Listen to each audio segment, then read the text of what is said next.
to stand together and fight this disease. I come this way before, travel through the open door, circumstances navigated the path, and life happened all so fast. No, it got lonely sometimes, you see. I know we couldn't make it. Even when I'm off beat, I still land on my feet, and nothing can shake me, cause I know life took a hold on. I never. This is where I am destined to be. I'm not ready to give up. I believe in the miracle of life. Life's a play for no rehearsal. Learn quickly, they'll come for your role. Games to play, can't take it personal, cause the devil is a liar. Telling you the truth, hey. It's all in what you do, hey. Some things you gotta do, hey. Let's fight for millions. Take a second, see the blessing in it. With much expected, much is given. When I made the living, now I'm giving back to children. Never let the power come first before your happiness. Yes, you can be the best if you go the distance. Mix a little sweat with your persistence. You know that the best things are never instant. Just shine, let them see your brilliance. Get up, open up your eyes now. It's the moment of truth. No backing down. We're bringing it through like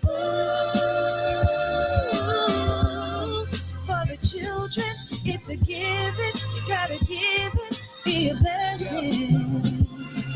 This my personal statement. Run the game like I'm A6. Learn to develop patience, determined to be the greatest. Yeah, bobbing and weaving, they changing up like the seasons. Indigenous to the grind, so I do it for all my people. Jabbing the competition, back up against the ropes. You fighting for recognition, I'm fighting just to promote equality where we lack it. While cancer slowing our road, I'm confident we'll make it. We focus on common goals. Yeah.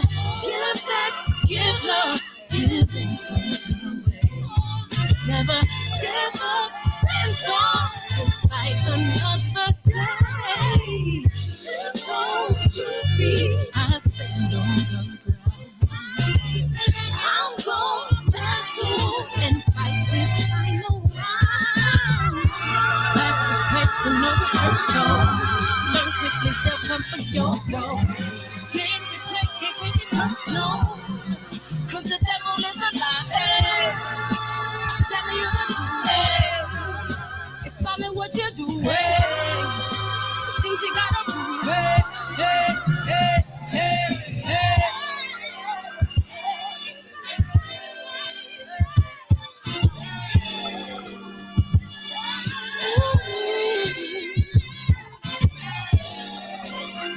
I'm gonna share all that I have and give to those in need.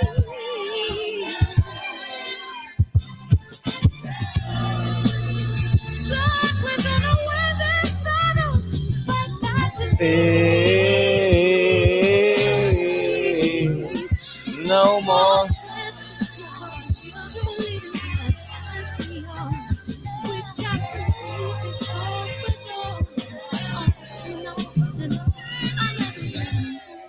Hey, what's up, y'all? So we in a special edition today. I know we normally come on at 9 p.m. Pacific Standard Time, but we got a special guest coming in here, man.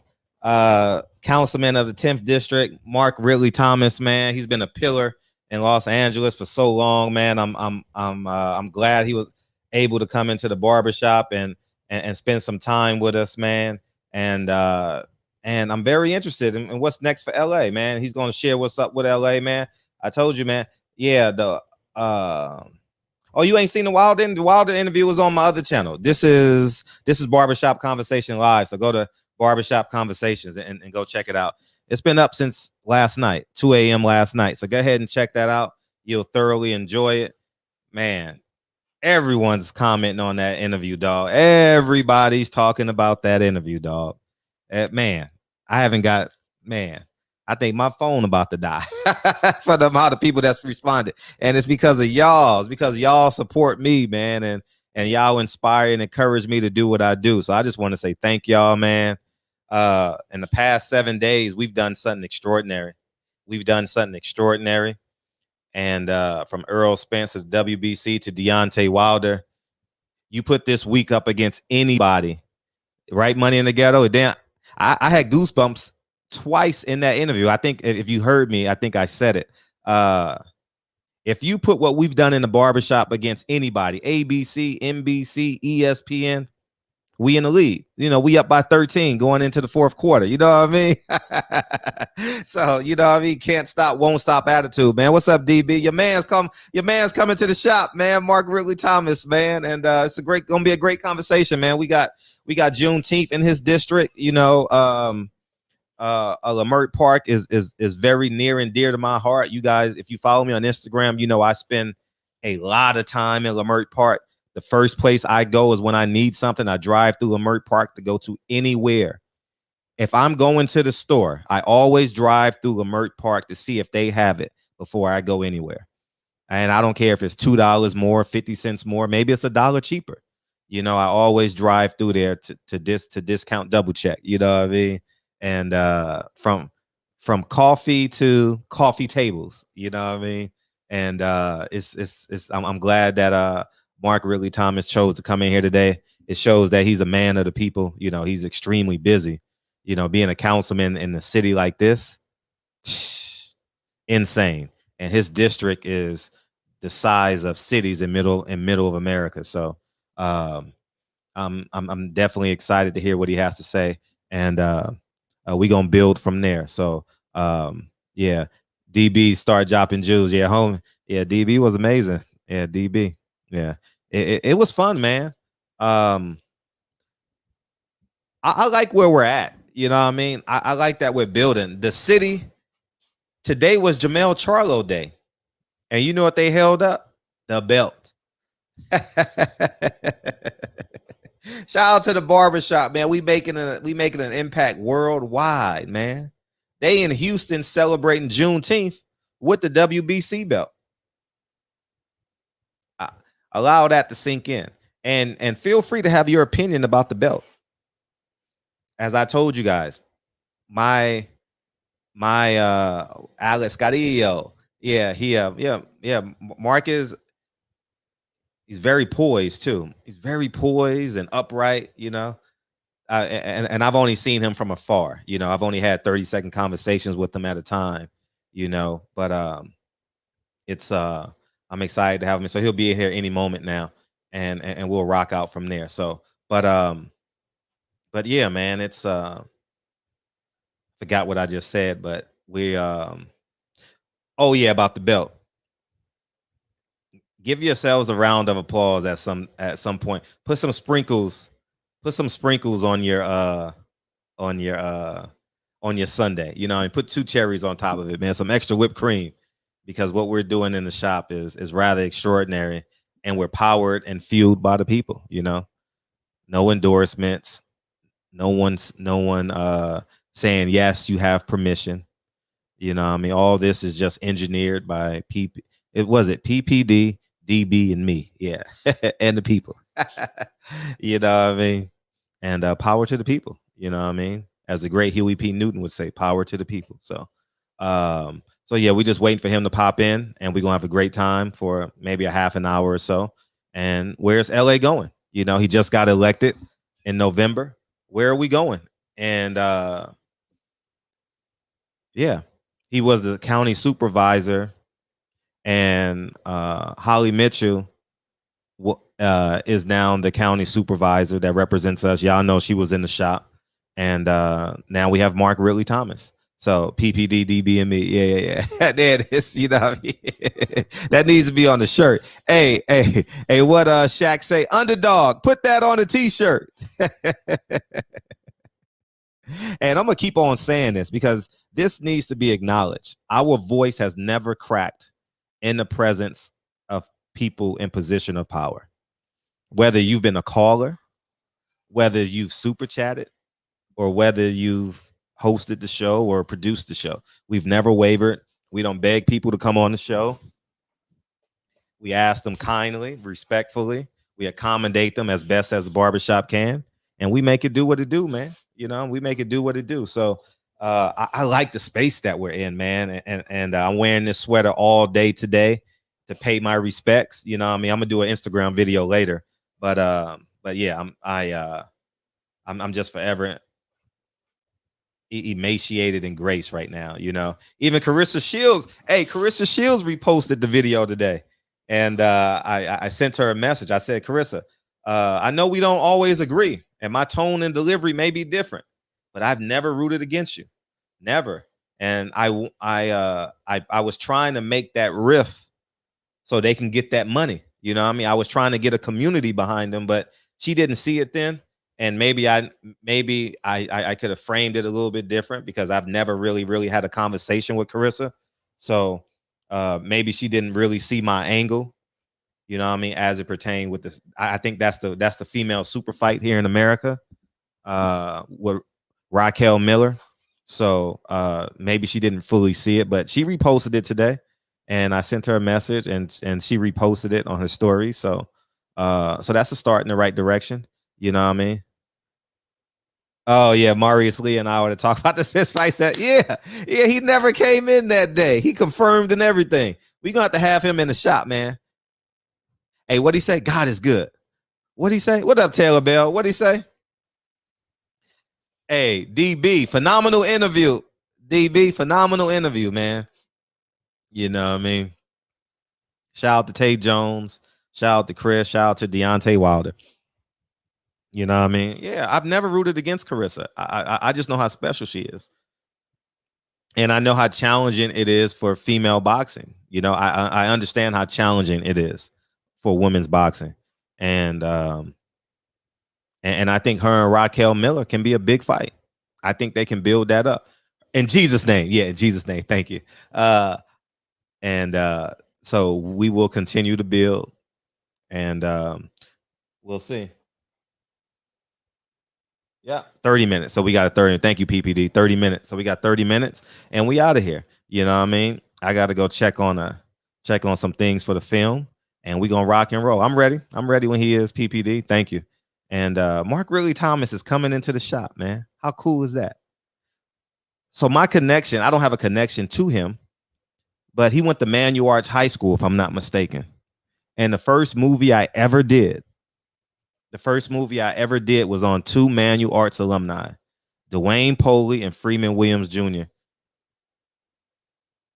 And we won the Pan-African Film Festival.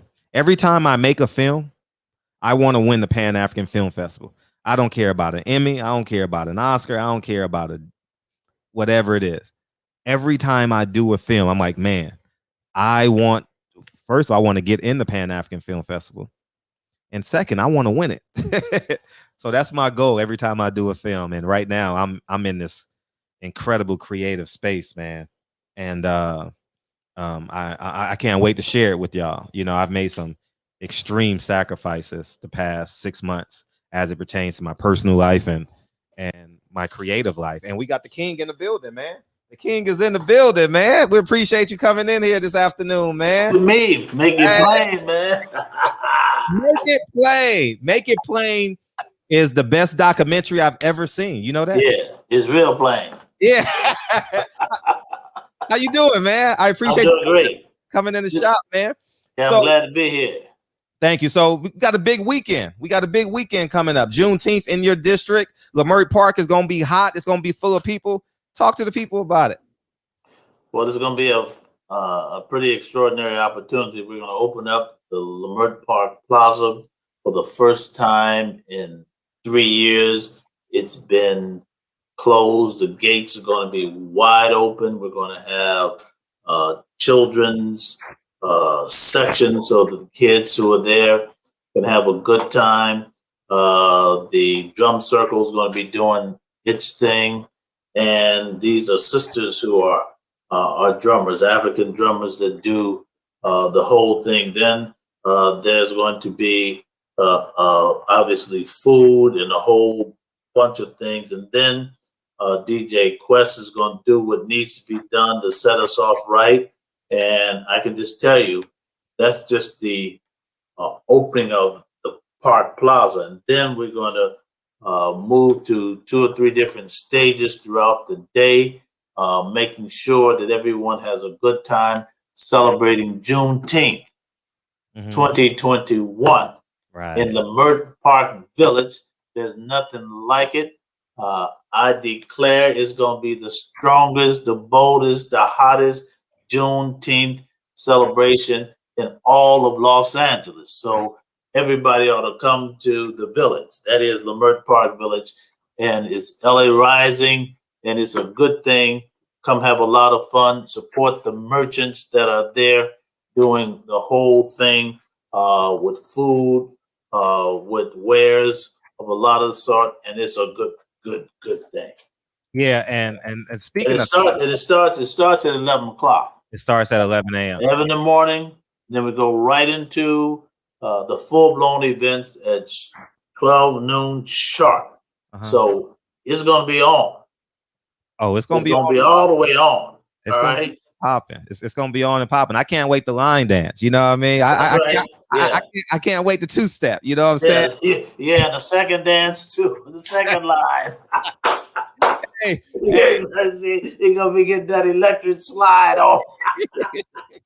Hey, speaking of Quest, you know, Quest multitask because I'm a boxing analyst, as you would say, and he does a great job in boxing. He's the head DJ for Fox and PBC, and he's always 10 toes down in the community. He does an extraordinary. So I'm just glad that you entrusted him with one of the greatest Black bastions in LA County to put this affair on, man. It's a beautiful thing.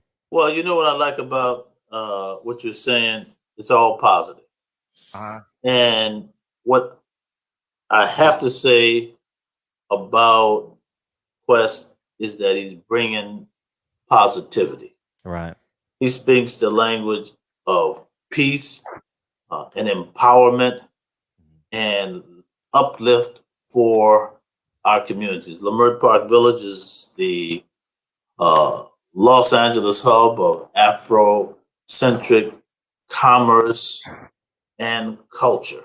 And his involvement is lifting that up at a critical time. Juneteenth is a critical time. Can you believe we're on the verge of breaking out with Juneteenth being a federal holiday for the first time in the history of, get this, the new United States of America? You know what I'm saying?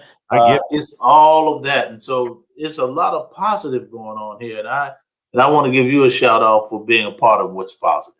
No, and I genuinely appreciate that. And so you kicked off your first year in the 4-year term. What can we expect, man?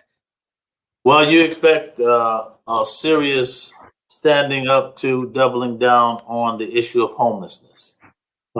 Can't get around it. Lemert Park is one example. There were approximately 75 people in the park who were houseless. And thanks to the work of our nonprofit partner and provider, experts in this area, they've all been afforded housing, transitional housing, and on the way to permanent supportive housing. And we did it with the kind of compassion, the kind of care, the kind of dignity and intensity that this requires. It's not easy, but we leaned in, and the merchants in the area, the residents in the area, everybody came together, and we did not have a law enforcement response to this issue. Wow. It was not necessary. Therefore, we didn't invoke it. So I know that this can be done over and over again in the right way, and it's a good thing, and I'm very proud of it. So my top tier issue is pushing back on homelessness and giving people a new set of opportunities to rise up, to stand up, right, and to be the people who we were intended to be. So that's a big deal in Los Angeles. Over 30% of the homeless population happens to be African American.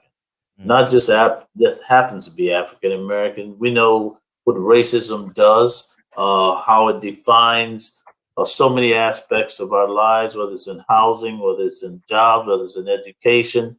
But the point to be appreciated is we've got to face it to erase it. We have to call it by its name.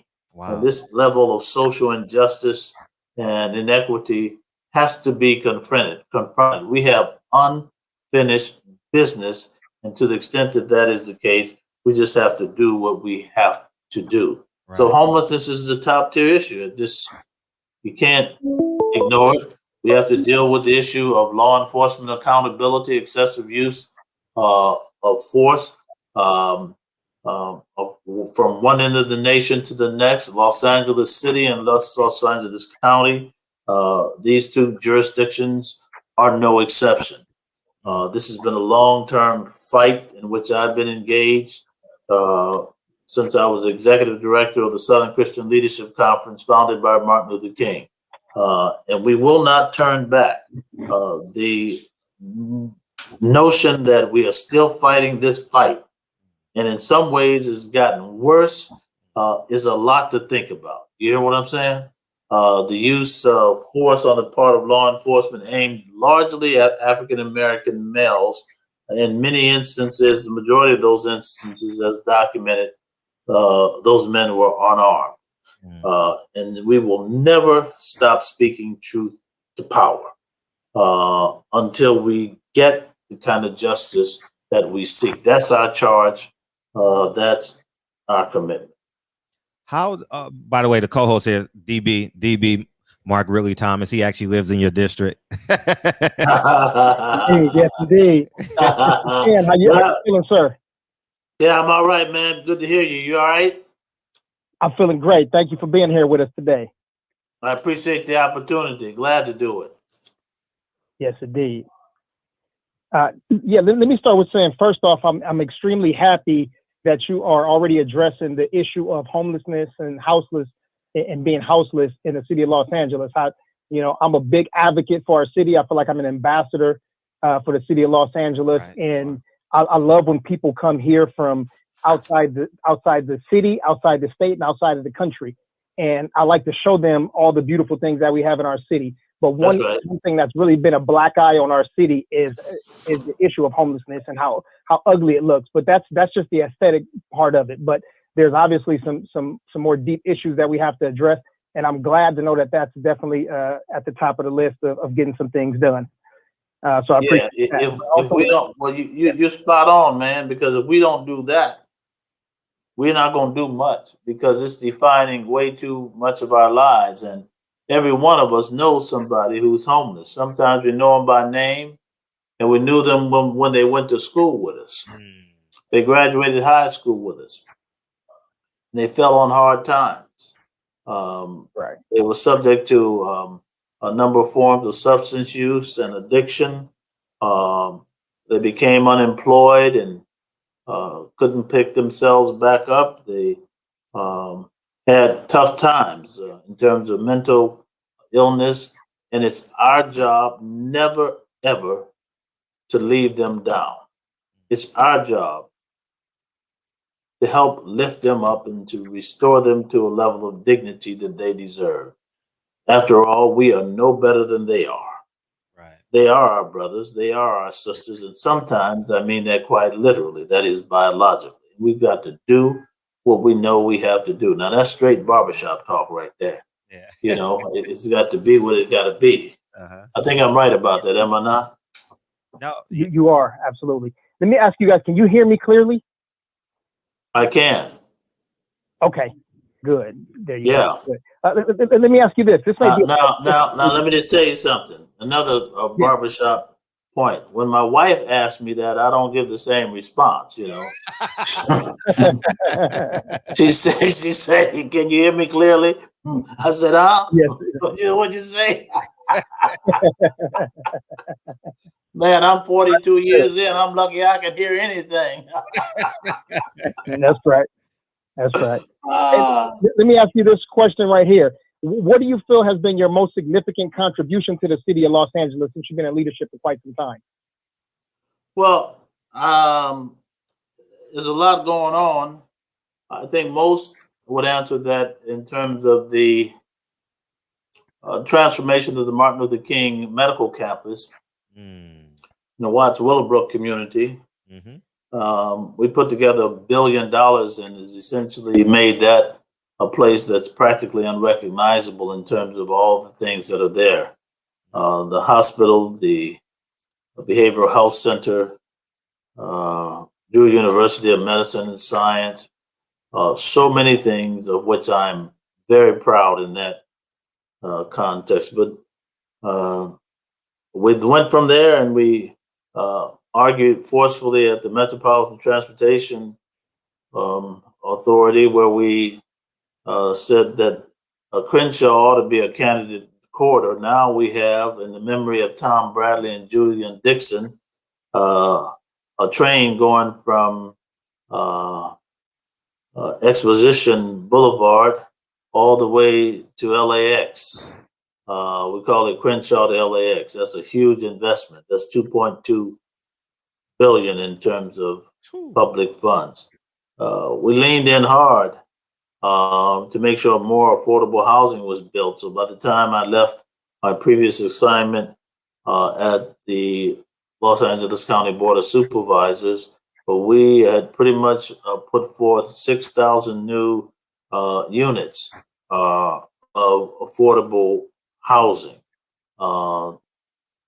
Nearly 3,000 completed in the balance in pre-construction and pre-development. So we've done quite a number of things, but I think the matter of homelessness and raising $355 billion annually, $1 million annually over a 10-year period to address the homeless crisis is a signature event. There are 207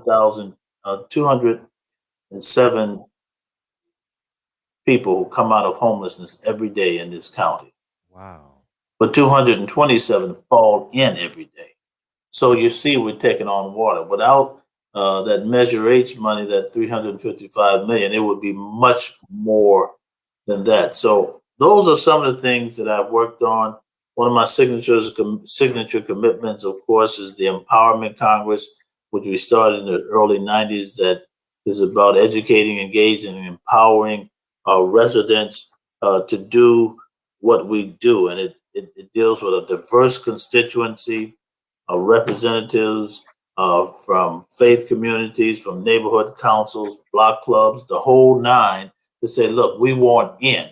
We want to be a part of the solution. We want to keep it real and we want to keep it positive all day. And it means that we have to work together to accomplish that. Then there's the African American Voter Rep Project. You know, we started that about 20 years ago, and it's by this time that we registered some 250,000 people over that period of time. Because if you say Black Lives Matter, you got to know that Black votes count. And if you want to be a part of the solution, you need to be in the mix to engage from a civic perspective. And the most basic way to do that is through voting. And I say it all the time, if you don't vote on Tuesday, you have no right to complain on Wednesday. You got to get in it and make it happen. And we do it together and we have an impact on our community. So those are some of the things that I've been about, and I'm pleased to give that report.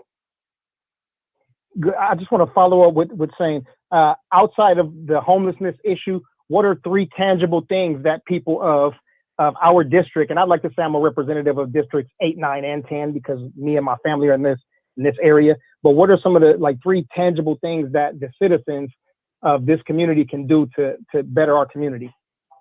Well, one, they need to do what they can to make sure that they know a young person and are putting their hands on them in the right way to give them an opportunity to know that we can lean in and make our community better. That's a concrete thing to do. Get to know a young person who's coming up, who may be challenged, and it doesn't make any difference whether they're in the foster care system, whatever it is. We need to give our youngsters more love.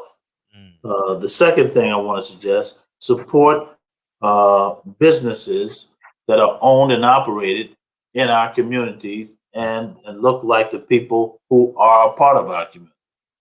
Lamert Park Village is one example. Support those merchants in Lamert Park Village. Support the range of vendors that you know you can trust and want to lift up. Do that and do it with great cheer. And then there are nonprofit organizations. Some of them are faith based. Some of them cover the waterfront from civil rights to human rights. They do work on children with autism. They do work in the area of sexual assault crisis centers. They do work with domestic violence. Help those nonprofits reach their goal, reach their mission. They are in the communities of 8, 9, and 10 council districts and in the larger set of districts. If we do those three things, help kids. We got to help kids. If we don't help kids, we're in deeper trouble than we need to be. Support these businesses and support these nonprofits.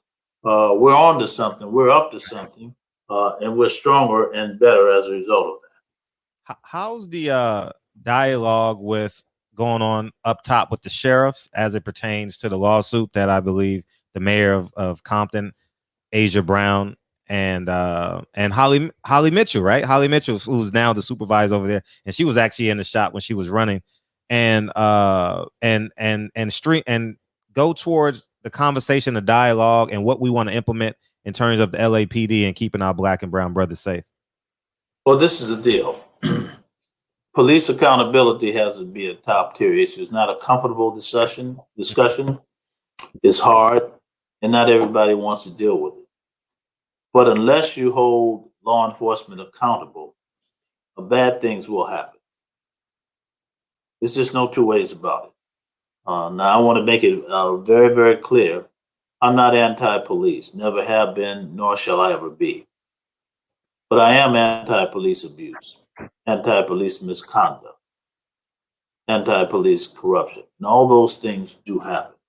And so you have to have transparency and accountability. Now, this sheriff that we have is probably the most problematic law enforcement official that I've had to deal with over the 40 plus years that I've been in public life. Wow. And he is, if he had his way, he would turn the clock back. No way. You know, no. This is real talk. I'm talking about the sheriff of the county of Los Angeles, Alex Villanueva. The chief of police in the city of Los Angeles is a different breed. That is Mike Moore.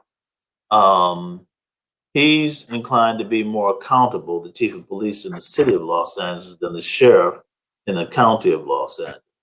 The sheriff is just short of being belligerent. He will get in your face. He doesn't have any difficulty trying to do that.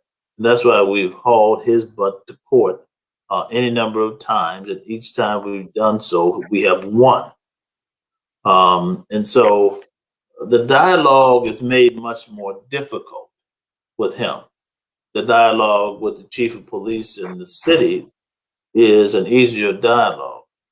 It needs to be the case that whoever's at the top of the department models behavior for the rank and file that keeps this moving in a positive way. So dialogue does become real. That guy makes it very, very difficult. That's just straight talk. I don't know how else to put it out there, whether it's pushback on the Citizens Oversight Commission, whether it's a lot of drama about body-worn cameras, whether it's how to deal with the issue of the Inspector General, whether it's how you're going to deal with families who are traumatized related to an officer-involved shooting that results in a fatality. This sheriff has been nothing but an obstructionist in each of those instances. I feel like I need to talk to you plainly about this because not to do so makes it very hard to make progress. And making progress is what we need to be about. Pushing for change is what we have to do. Otherwise, the number of deaths that happen will go unchecked. And in my view, there's already entirely too many of them. Couldn't have been well said. It couldn't have been put more. Make it plain, as you just said to begin at the top. At the top of the interview, man. Is it? He's in an elected position. Could we vote to change the charter? Yes. Well, it's a constitutional issue, state constitution. Okay. So it would have to be a change at that level. But that's an elected position, and that's why he behaves as he does. Sheriffs are elected, police chiefs are appointed. And so you have more built-in accountability with the police chiefs because you can typically fire them. You can't fire a sheriff in a county because they're elected by the people. The only way to fire a sheriff is if the people were to fire him by way of a recall or something of that sort. But we are, when I left the Board of Supervisors, I did put in a motion to figure out how we could begin an intelligent way to set in motion a process so as to cause the removal of a sheriff. Because if nothing else has been made clear, it is clear to many of us who know government well that it really doesn't in 2021 make a lot of sense to have an elected sheriff. That was put in place a century plus ago when the population of the county of Los Angeles was scarcely 100,000 people. Here we are now with nearly 11 million people. Right. And I just want to say that it doesn't fit anymore. It's an old solution to a current problem. Right. That doesn't work. And so we've got to keep pressing, keep pushing, and insist on accountability. And no one is above the law. Right. No one. Particularly someone who is supposed to enforce the law. I'll say it in these things. It's few things that are harder to take than a corrupt police officer, because it puts a whole lot on the line. If officers don't respect the law, it is very difficult to expect that ordinary citizens will do that or think they are being treated fairly by someone who doesn't respect the law, him or herself. Right. Has the Department of Justice, what's their role in this? Well, as a matter of fact, the state attorney general, before leaving, going to Washington, made it clear that the Los Angeles County Sheriff's Department, particularly the sheriff himself, warranted investigation on a range of issues because of some concerns about obstruction of justice and the violation of constitutional rights of the people of the county of Los Angeles.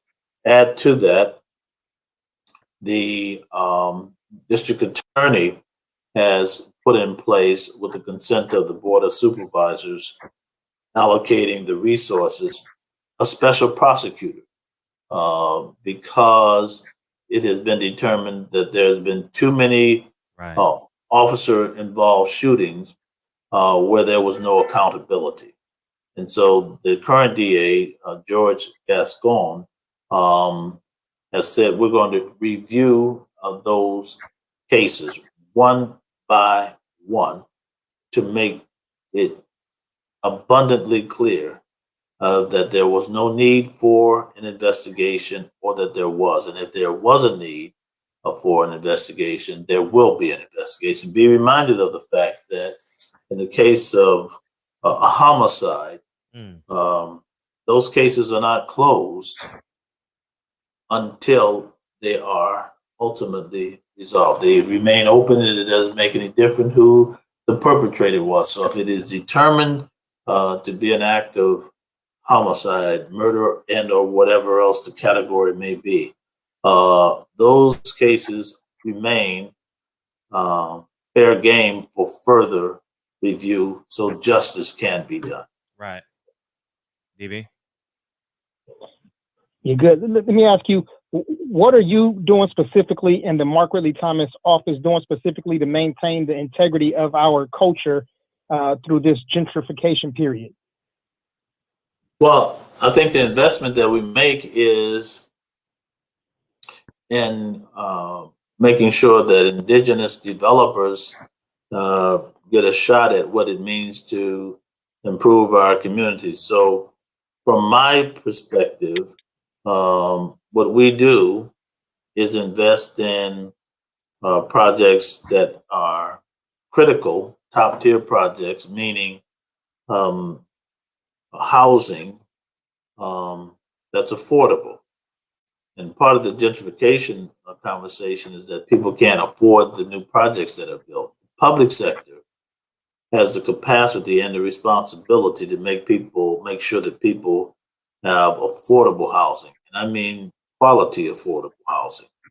And so that's what I've done over the arc of my career. And not only have we done it with an eye toward making sure it's affordable, we invest in faith-based developers. So many of the congregations who have economic development arms do so, and others that are led by African-American developers and the like, is how you blunt gentrification. One of the big steps backwards was when the redevelopment law was rescinded during the Jerry Brown administration.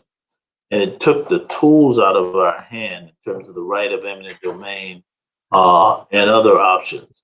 But we have to figure out how we re-engage with a new set of tools to make sure that the private sector doesn't go buck wild in terms of opportunities in the marketplace. We have to intervene as government in the marketplace. We have to wield public capital in a way that's for the benefit of the people that we serve and not those who are essentially seeking to make more money as a result of the investment. Concrete example, we need to put as much resource in places like Leimert Park Village, help those merchants, make sure that the Vision Complex is all that it can be, and make sure that those parking lots are safe, clean, and the like. That's how you do what you do in terms of blunting gentrification, creating jobs that are accessible. At the Martin Luther King Hospital, you have to make sure that the hiring practice reflects the composition of the community, not just building the hospital. And we got to 50%, which is a very high number there. But in terms of who's hired as the doctors, the nurses, the physician's assistants, the techs, all the way up and down the ladder in the hospital. That's the way you blunt gentrification, by increasing purchasing power so people can be a part of the vibrance of their communities. We've done that over and over again, and I can assure you that I'm committed to continuing to do that. Right. DB, you got one more question for him? Yeah. I guess it's like a quick 2-in-1. Okay. Number one, if you were able to give yourself a letter grade on your political career, what would you give yourself in terms of that grade? But then the second part you can finish with, if you had the eyes and the ears of all the black and brown kids in Los Angeles from ages, 14 through 18, and I would say they are probably, I don't want to make an assumption, but let's just say the politically unconscious kids between the ages of 14 and 18, what can you tell them, or what would you tell them to get them more involved in policies and get more involved in politics?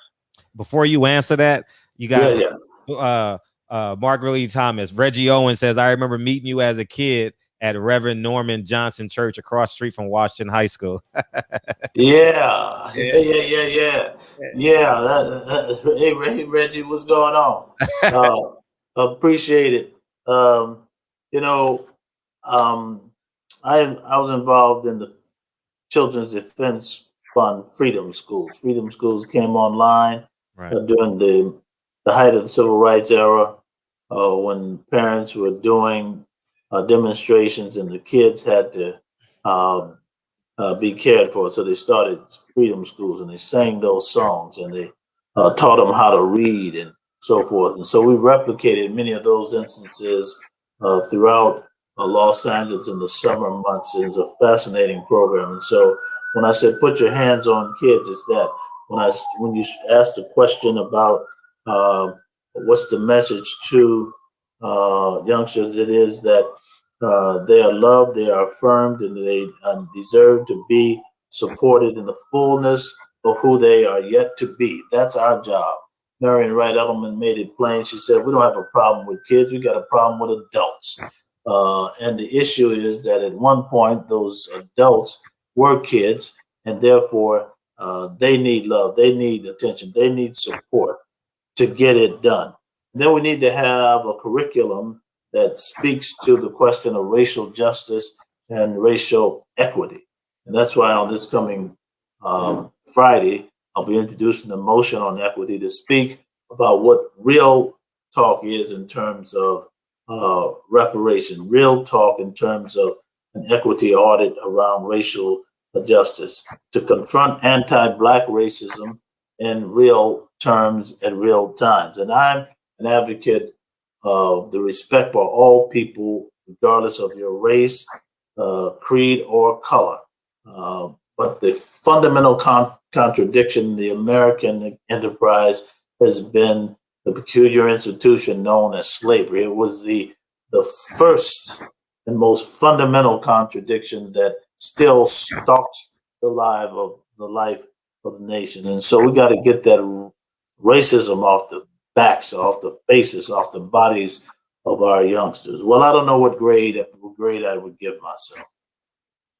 I just know that I am committed to the proposition that if you have gifts and you're endowed with the capacity to work on the behalf of the greater good, you're obliged to do so.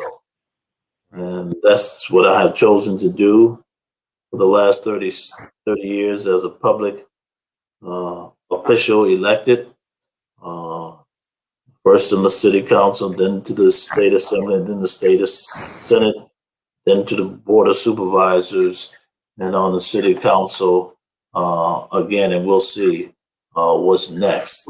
But prior to that, we leaned in as the head of the Southern Christian Leadership Conference, because I took Dr. King's message and memory seriously.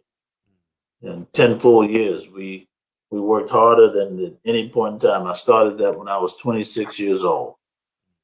Before that, I taught high school. That was my best job to date. Learned a lot. Made me a better adult, made me a better parent. So my life's work has been to teach one and to reach one. That's what we do. And I have had a fulfilling life in many respects. And I won't know what grade I got, but there's an old song that said, let the works I've done speak for me.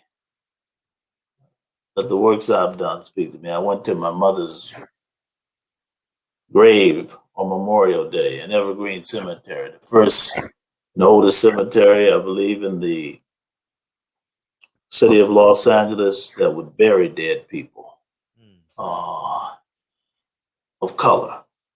Racism is so deep. White people took the position you can't even be buried with us. And so Evergreen Cemetery in Boyle Heights.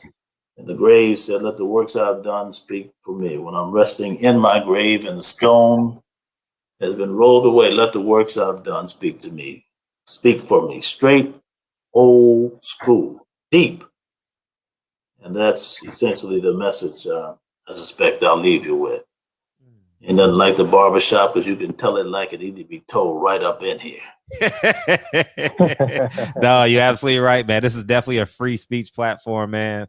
Man, from senators to politicians to fighters. By the way, are you a boxing fan? By the way, because I know you know Sam Watson, but are you a boxing fan? I came out of a family of boxers. My uncle was a world contender, lightweight. His name was John Thomas, my mother's brother. And he was the first African American referee in Los Angeles. And you see when the Olympic Auditorium was doing what it was doing, big photos of him, young, handsome fellow. So I guess it could be said that he kind of helped steer me to some extent. He said, listen, this is how we had to distinguish ourselves. He was a local legend and more. We had to put our dukes up and fight it out. And I'd advise you to try to do something different. So, yeah, I guess fighting is in my blood. And I'm a different kind of pugilist. I fight for justice. I fight for peace. I fight for a better world. Great choice of words, man. Yeah. I see you read the dictionary like Malcolm. Yeah, I had to get on it with Detroit Red. Yeah. Man, it was a pleasure having you. What song are you gonna request from DJ Quest, by the way, Saturday, so I know when I hear it? What song are you gonna request? I'm gonna have a lot of them going up in there, man. But you know, I'm an old school guy in some ways, so you could. You know, it could be a lot of things. I might do Al Green. I might do the Temptations. I might do a whole lot of things. In new school, I want to see how versatile he's gonna be. But you know, I love me some Stevie Wonder. At any day of the week, we're gonna do that. You know, man. We just do what we do, and I'm gonna have a little event myself on Juneteenth where we're gonna put up Diane Reeves, so she's gonna be singing for us. So it's a lot of little things going on. Man, we told don't tell DJ Quest was up on that because he might try to get up on it. Yeah, Quest is my man. We're basically neighbors, you know what I mean? But man, we totally appreciate you coming in here, man. It was so easy. For those of you who don't know, because this is gonna be by thousands of people. I pulled up I was making a left turn. I was like, man, should I go to Saatchi? I'm like, nah, I'm gonna just go to left. I'm gonna just do what I need to do so I can do what I want to do later. So I made a left turn on Slauson and Overhill, and we had a 20-second conversation. In that 20 seconds, he says, call this number and I'll be there. And lo and behold, PPD called this number, Patty, and he's here. So a man of his word and a man that's always been a winner in the community, man. And you're a pillar of strength and hope and inspiration for a lot of people, man. And on behalf of DB and the barbershop and myself, man, we say thank you and keep fighting the great fight, man.